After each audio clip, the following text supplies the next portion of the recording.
Hi guys, I'm back again today with another video, and today we're checking out why I left the USA again.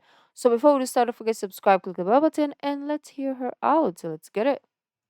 It doesn't matter how good your life looks from the outside. What really matters is how you're feeling on the inside. For the past 2.5 years, I have lived in what many people consider to be the most perfect place on the planet. A town that is so high in demand that people from around the world spend Yummy! upwards of $1 million per bedroom to call my neighborhood their home.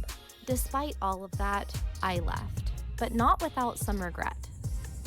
Being out here on a Monday morning and just paddling around the islands in front of my house, it seems crazy to leave. Like, why would you leave such a beautiful paradise like this? But I think that things go deeper than just the surface of living in a beautiful place, living in a very comfortable place, and living an idyllic existence. And if comfort brought happiness, then billions of people would be really happy. And so, even though I definitely appreciate where I live and it's going to be Wow, that is bittersweet to a leave, nice I place. still think that it's the right time and it's the right thing to do. But leaving, you always start to appreciate some of the things that maybe you took for granted. When you lose something or when you leave something, you start to really think more deeply and appreciate what it was that you had in that moment. And that's why it's so important to live in the moment and live each day to the fullest and try to find pieces of time within your day or within your week to really do something for yourself and to really engage with your surroundings and just live. And so here I am 1 week later in Amsterdam. It's official. I'm nomadic again. And feels really good. As soon as I got on the plane, I felt like all of my adrenaline and anxiety just melted away. And then I also felt that way when I landed here in Amsterdam at the airport just a week ago. So now I'm sitting here watching other planes take off and land, and it's just surreal that I'm actually starting this new chapter of my life here today. Now, if you've watched my channel before, you know that this lifestyle is nothing new to me. It's something that I've been doing for most of my adult life, living nomadically, living abroad and traveling through different countries. But this time is different because this is the first time that I have been living abroad since 2020 and the pandemic started. And it's the first time that I've transitioned into this lifestyle after so many consecutive years living back in the United States. It's actually the longest I've lived in the United States since I was a college student. So even though I've done this before, and even though I help people live abroad and become digital nomads, I'm still human, and it still felt to me like a hard change in my life. And so that's why I'm making this video, to hopefully explain some of the reasons behind why I made this decision and possibly inspire you to make some changes in your life if that's what you're feeling like you need at the moment.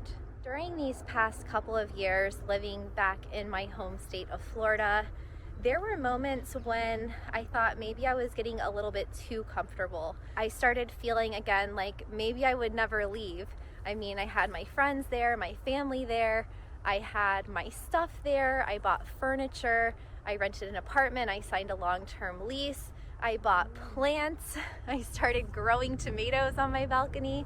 And yeah, I just thought that maybe that was it for me. Maybe I had gotten all of this traveling out of my system when I was younger, and maybe it was time to live a quote unquote normal life.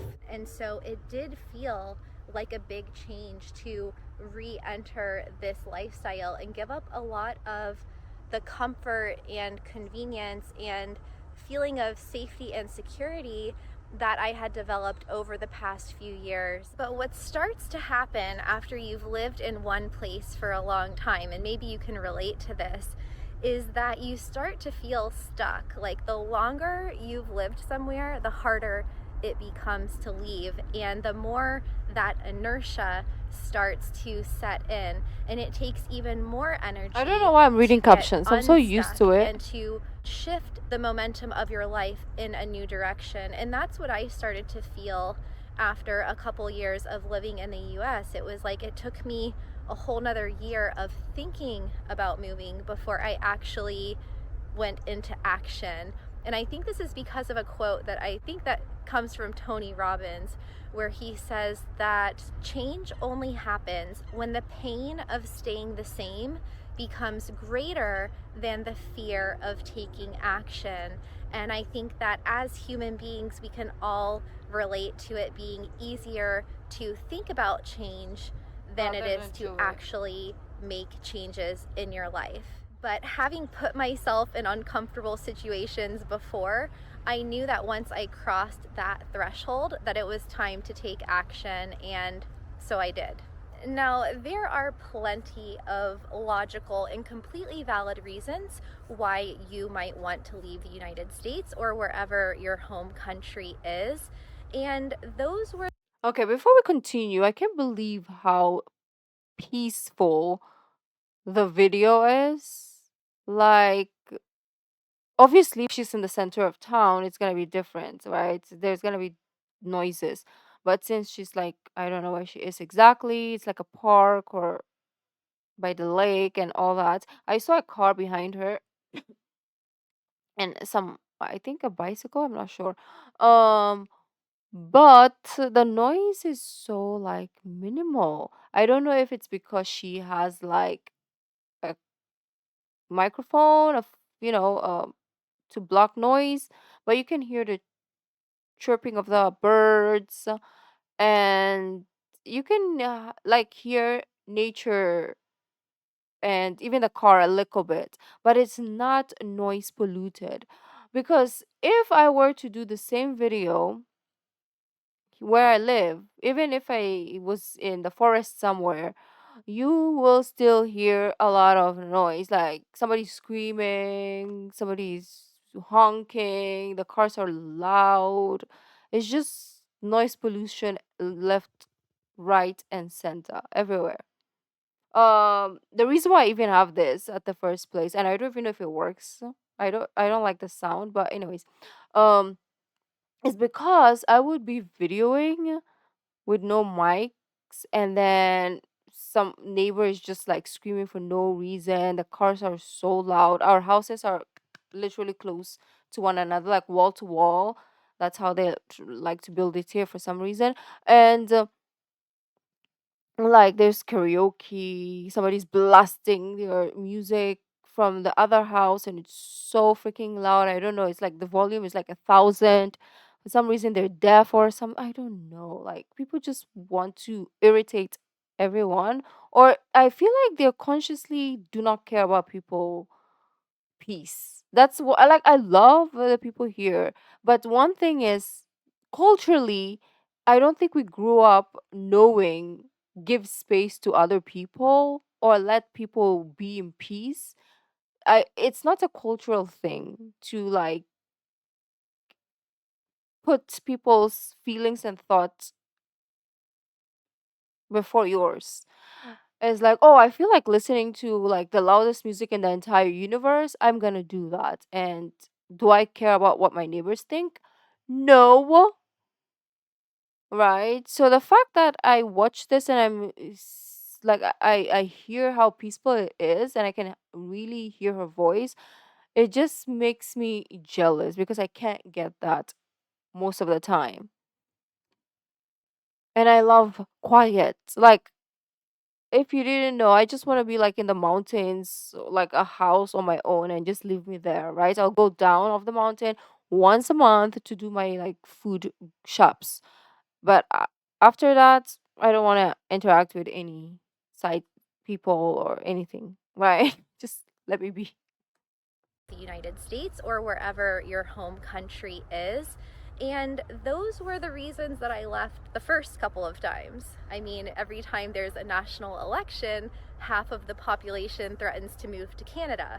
Although I am very grateful to have been born in the United States, I am well aware of the problems that my country has. There's the intense political divisions, there's the high cost of living, the skyrocketing inflation, the dysfunctional healthcare system, the gun violence, the consumer culture, the constant anxiety and rush of the rat race and keeping up with the Joneses. I mean, there's plenty of issues that go on in the United States. But if I'm honest with myself and with you guys, the real reason why I left the US this time wasn't because of all of the things that are wrong with America. It was more personal reasons. Now, I am not saying that traveling is going to solve all of your problems. I mean, it probably will create more new and different problems that you didn't have when you were living at home. But one thing that travel can do is that it can give you a new perspective. It can give you a little bit of a reset and a fresh start in life. And I know that each time that I've traveled to a new place and each time I've made a big change, it's always resulted in personal growth and learning. I mean, travel to me is the best real world education, but it's also the best education about who you are in this world. And the longer that I stayed in the US and in my daily routine, the more I felt like I was losing that sense of connection with the outside world, outside of my local community, and the more I started to forget who I was before the pandemic. The first thing that happens when you announce a decision of this magnitude is you get met with a lot of pushback. My friends, my family, everyone was like, why? Like, why would you leave this beautiful life that you've created, this beautiful place?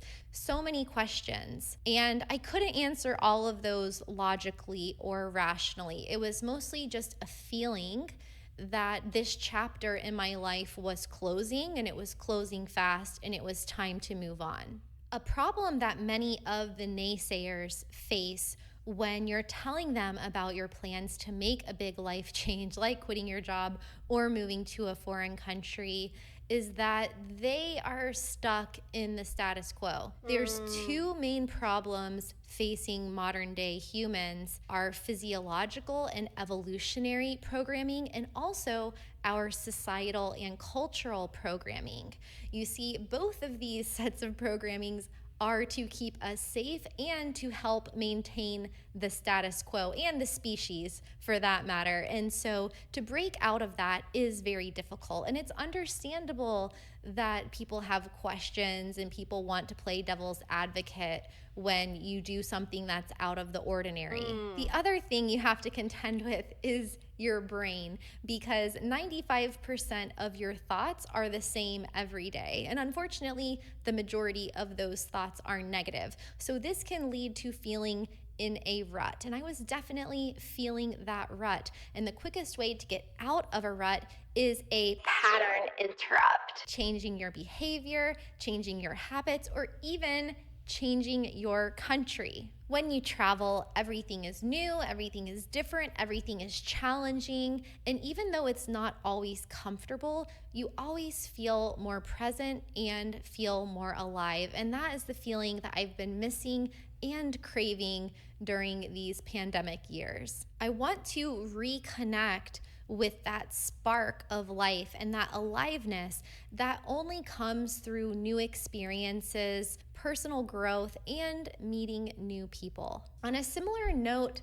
I've noticed over the past couple years that I have not acclimated to the US culture. Like I mentioned, I lived abroad for 20 years. I came back, and then last year I published a video about how I see the US living abroad and the reverse culture I wonder shock where she that went. I felt after 6 or 9 months of living here.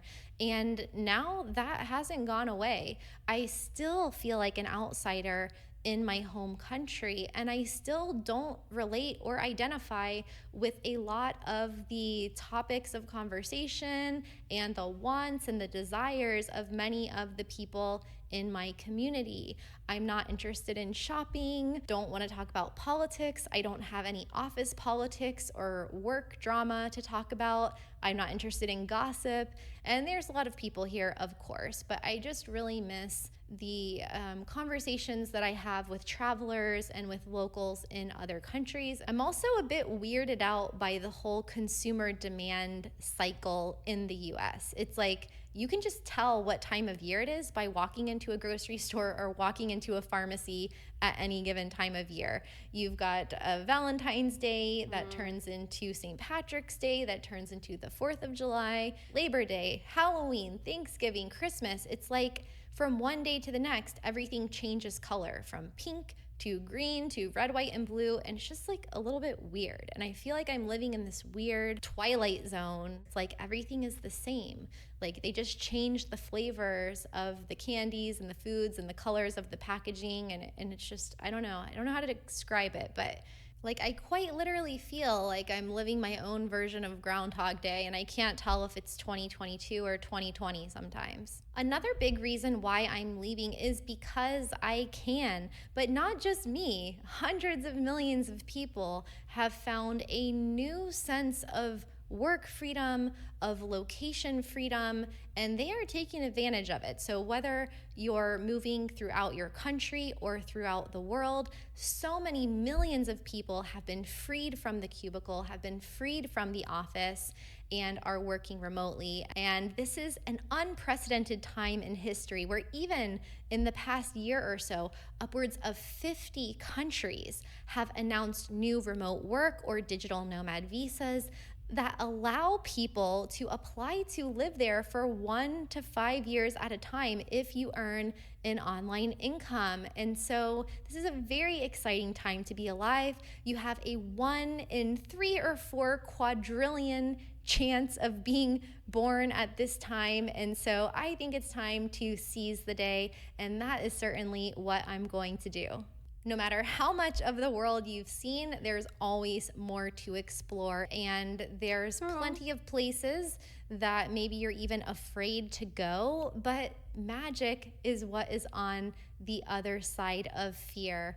As Jen Sincero says, you can't experience new lands from the confines of your comfort zone. The truth of the matter is that true fulfillment comes from doing the hard stuff, the messy stuff. It comes from discomfort. It comes from stretching and challenging yourself. And one of my favorite ways to do that is through travel. Now, as grateful as I am to be from the US, I don't want to live a normal life. I'm much more interested in what people like Mark Twain have to say about it, which is if you find yourself on the side of the majority, it's time to pause and reflect. And I don't know about you, but I've had plenty of time to pause and reflect over the past couple years, and I've come to the conclusion that I want to take the path less traveled. I want to live an unconventional life. And to all of my friends and family and people who don't understand why I would leave a good thing for the unknown, I just have to say that it doesn't matter how good your life looks on paper. It doesn't matter how good your life looks from the outside. What really matters is how you're feeling on the inside. So, did I make That the is a great way to put it. Okay, it's almost over. But tell that to an Asian parent, though. They don't understand what that means. They'll think, oh, you're crazy. Oh, you are crazy for thinking that. You are weird. You are a crazy person in this entire world. Yeah, culturally, even for her, she's American and it's still not understandable. How much more for a very conservative culture or cultures, especially like here in Asia, right? Because they're very like family oriented, very cultural, traditional. So all this is bonkers. And obviously we still live with our parents, right? Over here. Americans will be like, are you okay?